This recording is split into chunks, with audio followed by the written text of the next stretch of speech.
Welcome everyone, I'm King of Valence, and thanks for watching this Spore speedrun challenge. Today, we were beating Spore on hard difficulty using only a carnivore mouth on our creature. We have previously beaten Spore using only an herbivore mouth throughout the game, but we are back to see how the carnivore version of this challenge goes to see which type of these mouth-only creatures are truly the most underpowered, useless, and difficult to work with. We are once again using Cheat Engine to allow us to start cell stage with the carnivorous version of Narotiza's Pitiful worm, and from here we won't be making any changes to our creature in any editors or outfitters.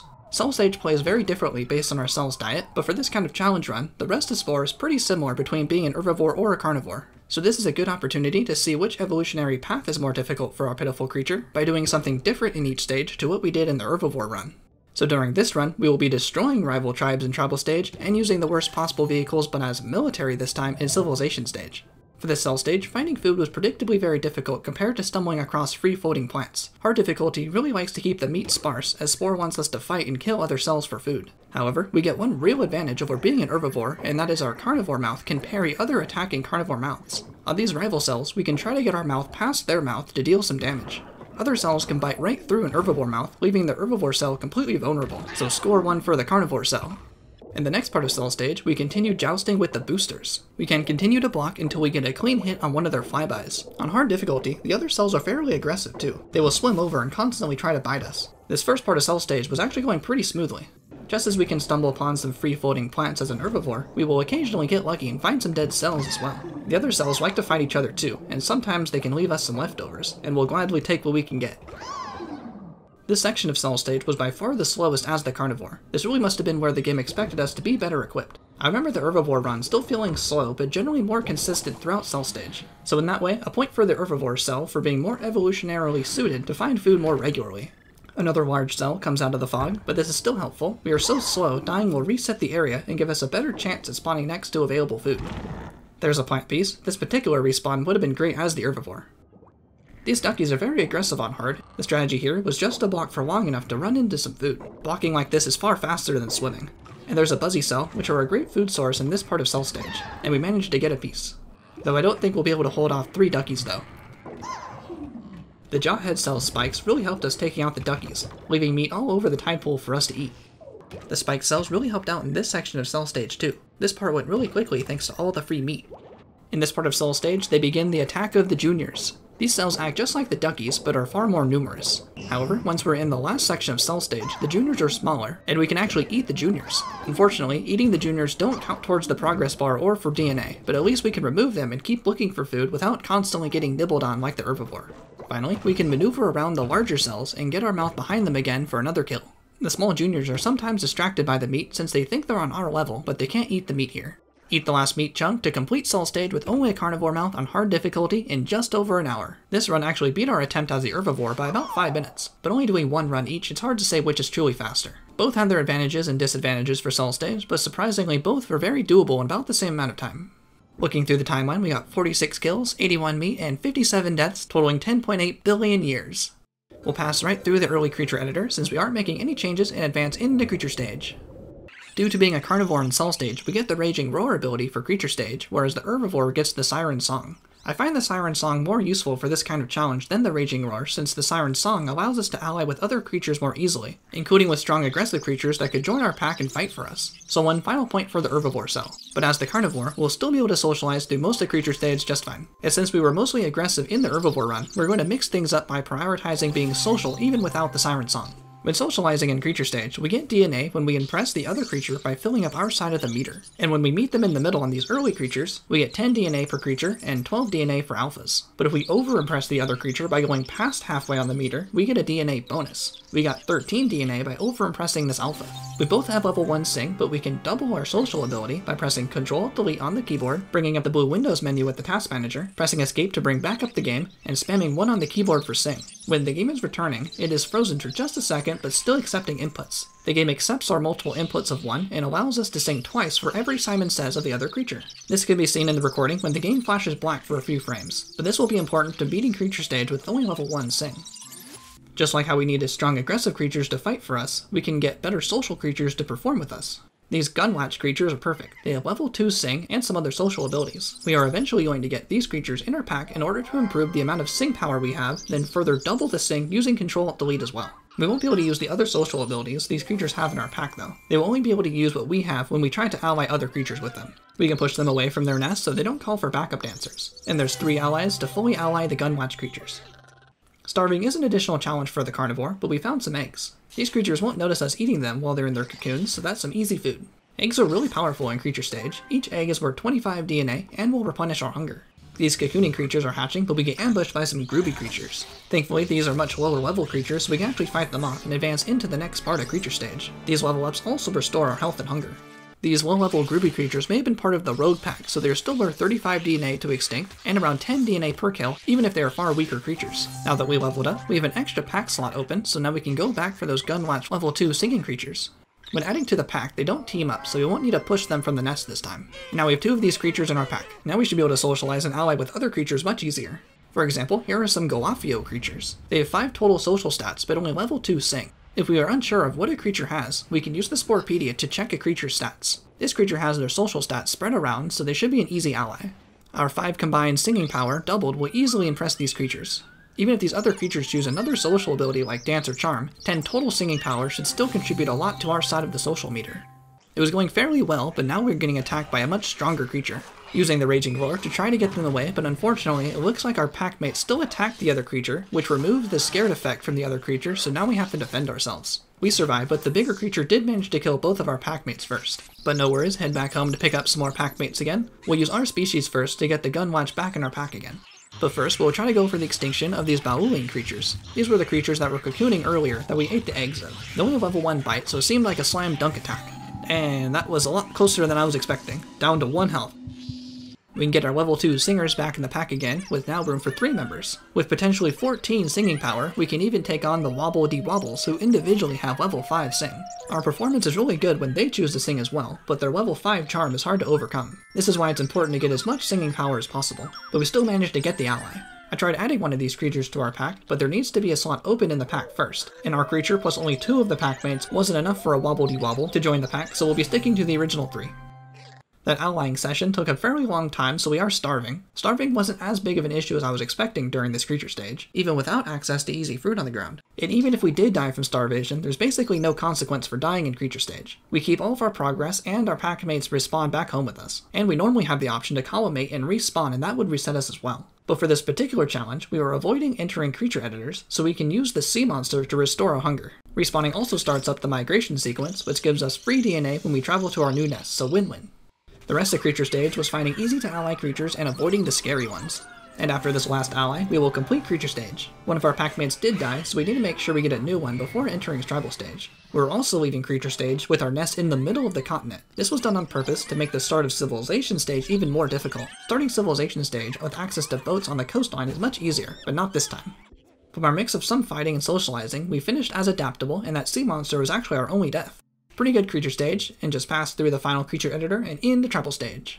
There are 2 ways to pass tribal stage. We can either ally the other tribes or destroy them. Allying tribes as the Pitiful Worm requires us to finish creature stage as adaptable in order to get the Beastmaster ability. This ability allows us to recruit nearby creatures to help our tribe members fill the performance progression bar without tribal equipment, which we did previously. So this time, we're going to destroy the other tribes. We're going to duplicate the babies to get free ones as they're born, changing the graphics effects after a baby spawns, but before the egg-laying animation finishes, we'll restart the egg-laying animation and produce another baby for free. This will come in very handy when it comes to raid other tribes. Our packmates from creature stage are now our domesticated pets and will produce eggs for us to collect. As long as our packmates were different species than us, they will start in our pen, and 3 domesticated creatures will produce 5 eggs worth of food about every 23 seconds, which will be our main source of food for this run. This way we won't have to hunt nearby creatures.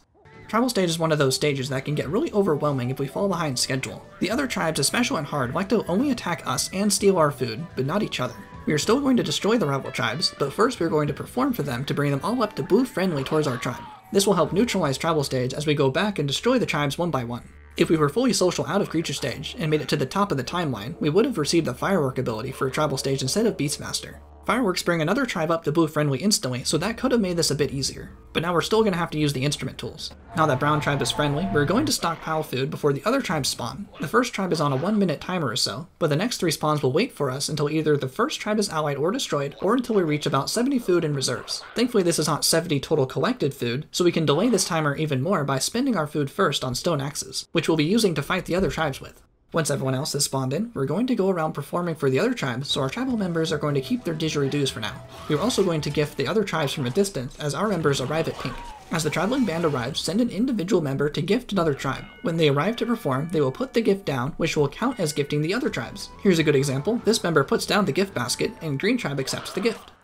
We will perform for pink, cyan, and green, and now they're all friendly, and that stabilizes tribal stage since no one will attack us or steal our food. Now our members can exchange their musical didgeridoos for some stone axes. The different weapon tools all have their specialty. Stone axes are good for dealing a lot of health damage up close, spears are good against health damage from a distance, and flaming torches are good at dealing damage to buildings. We only have the stone axes currently unlocked, but those are probably the best ones. We'll attack brown first since they have the least members. We'll always leave one tribe member at home to collect food and defend the food from wild animals. But also, if all of our tribe members are dead, we lose tribal stage and get sent back to the beginning of tribal stage or our last save.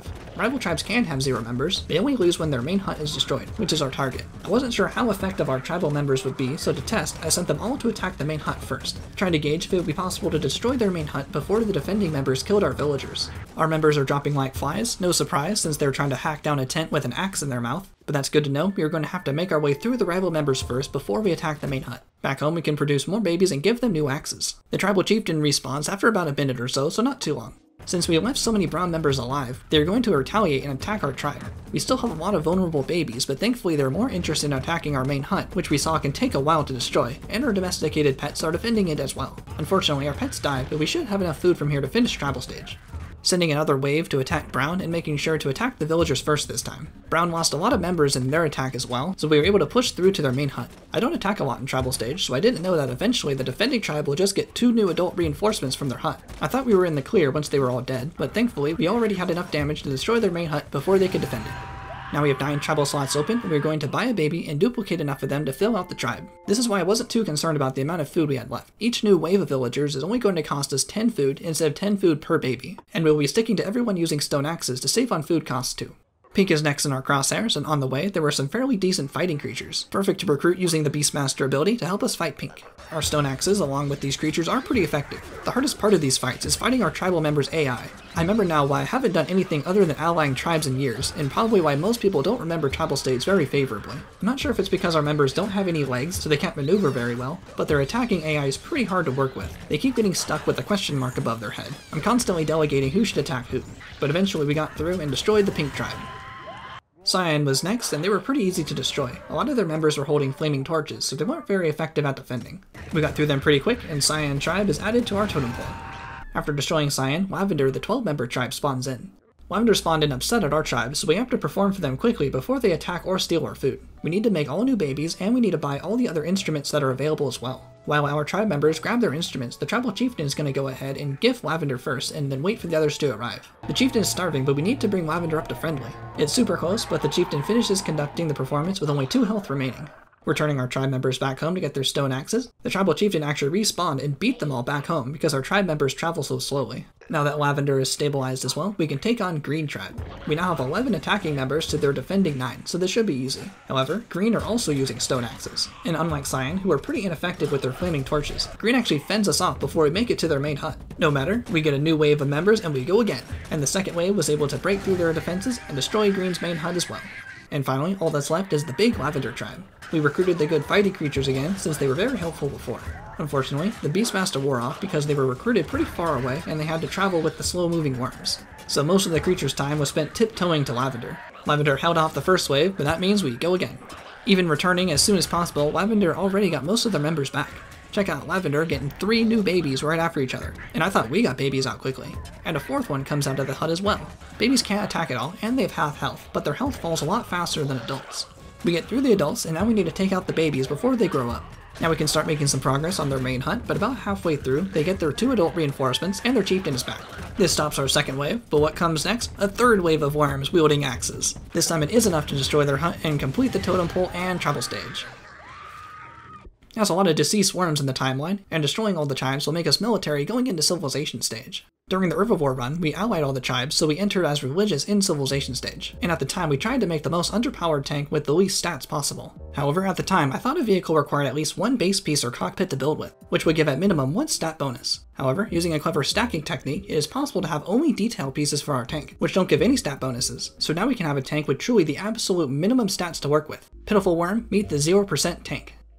Starting up Civilization stage, our city is landlocked, which was done on purpose, but that's still never ideal, especially on hard, with tanks of only 150 health, 10 attack, and 5 speed. Trying to capture this Spice Geyser, this tank is moving so slowly. Boats are far more powerful, especially for military, since they can usually attack from out of range of turrets. But now we are forced to fight off this continent with only these tanks. In the city planner, military also has the worst layout configurations for making money. Along with only 1 or possibly 2 Spice Geysers, we aren't going to have a lot of spice production. However, we can use a glitch to get one building for free. If we drag and hold the building in the city planner and press Ctrl, delete again, this will create a duplicated ghost building for free. So now we can have more spice production really early in Civilization stage. Orange Nation, the large city on our home continent, is already on the move and attacking the small brown city to the east. Orange is military as well, and they've cleared out a lot of brown's buildings, so this looks like a good time to move in and try to take the small city. Let's see how well these tanks work. They're all attacking, but dang, that's a long time to destroy just that turret. Hopefully they'll be able to push through though. Checking on the other nations, blue and orange are both taking over yellow, and yellow is attacking green. Looks like our tanks got through the turret, and using the invincibility, they got through another building. But that destroyed the first wave of tanks. We can send another wave of tank reinforcements, but the buildings are already back. Orange is actually able to rebuild faster than we can attack. What was once an easy target is now more fortified since we started attacking. That wave was also destroyed, so time for a new strategy. Let's capture the small economic city on our continent. These economic cities are literally the easiest cities to capture in the game. And the economic turret, which is basically just decoration, is still ripping through our tanks. I don't think these small nations ever build a second turret, and the economic tanks can attack, so this should eventually be ours, assuming Orange doesn't want to take it before we finish. Instead, Orange captures one of the western cities on the other continent, and Blue has control of the other 5 cities on that continent. Orange moves to take Blue's northwest city, and Blue retaliates, attempting to claim Orange's southwest city. We finally managed to take the economic city, and we're going to put all houses in the city. For each house we have, we get another available vehicle slot. Since now we're doing fairly well on money, we need more tanks at a time to take the small orange city. Blue and orange basically swap cities. Blue now has the southwest city, and orange has the northwest city. In a moment of strategic brilliance, orange immediately leaves, allowing Blue Nation to move up and take both west cities. Instead of defending, orange have their sights set on Blue's small east city. Meanwhile, our tanks arrive, and now that looks like we're getting somewhere, even though that's a lot of mortars for not a lot of damage. Orange succeeds in taking Blue's east city and moves back to take the 2 western cities. Orange does take one of the western cities, and we send another wave of reinforcements along with an invincibility. Blue's making the same mistake as Orange by going for the east city instead of defending their west cities. Orange gets both west cities, and Blue got back their small east city, so they swap once again. We finally captured our second small city, giving us access to boats. We will make the same kind of 0% boat again. A 0% boat have the stats of 200 health, 15 attack, and 5 speed. And right on cue, Orange is back to take the small east city, no surprise, allowing Blue to retake over the 2 west cities. We're now going to allow the orange boats to destroy the buildings and capture it, hopefully making it an easy recapture for us. Being aggressive out of tribal stage gave us the Gadget Bomb, which is a single bomb to instantly take over any city for 16,000 Spore bucks, but we need 4 cities to unlock it. And once we get 6 cities, we're able to use the ICBM ability, which will take over the remaining cities for 12,000 Spore bucks each and win Civilization stage. Since Orange is about to capture the city, we are going to attack Orange's boats to weaken their forces while they're distracted attacking the city. Orange captures, and now we can send an invincibility to take over the city before any buildings are replaced. The invincibility has been really helpful this run, and that was from being carnivore at a cell stage. And now we have 4 cities, which also gives us access to airplanes. 0% airplanes have stats of 150 health, 10 attack, and 10 speed. Blue recaptures both west cities, but now that we broke the recapture cycle, Blue is open to capture Orange's final home city with a huge airplane army. Since we were careful to never attack Blue Nation, they're still friendly towards us thanks to that plus 70 fought our enemy relationship bonus. At this point, we don't have enough funds to use the Gadget Bomb and the ICBM by the time Blue is going to be done with Orange. And I'm not sure exactly how long it takes for the Gadget Bomb to recharge, since we'd have to use 2 in order for us to get 6 cities to use the ICBM. So instead, we're going to pay Blue Nation to raise the relationship in order to ally them so we can merge nations. Joining nations together requires that we have at least 4 cities and the other nations to be allied with us with at least plus 70 relationship. So now all we have to do is wait for Blue Nation to take over the last Orange city, and that should win Civilization stage. And just for completion, I wanted to show an airplane in action as well. This plane also travels super slowly. Blue Nation captured the final city, and there's the message wanting to band together, and that beat Civilization stage, and I didn't even have to nuke anyone. We finished Civilization stage as military and become a warrior for space stage. We'll go over the entire timeline at the end of the run in more detail. Just for fun, we'll make the same 0% style spaceship. For space stage, our goal is still to reach the center of the galaxy, and we'll reach the galactic core with the minimum equipment possible, only needing Interstellar Drive 2. After unlocking Frequent Flyer 2 and scanning the destroyed cities, we can buy Interstellar Drive 2 from the Chibi Empire for 75,000 Spore bucks, well within our starting budget. And that's all we're going to buy. We will use the Ghost Ship glitch to reach the center of the galaxy without needing to recharge our ship along the way. Back home, we can perform the Ghost Ship glitch, which is done by saving the game at the same time the ship is destroyed. It will save just as the ship is destroyed when we click on another star with no energy and low health.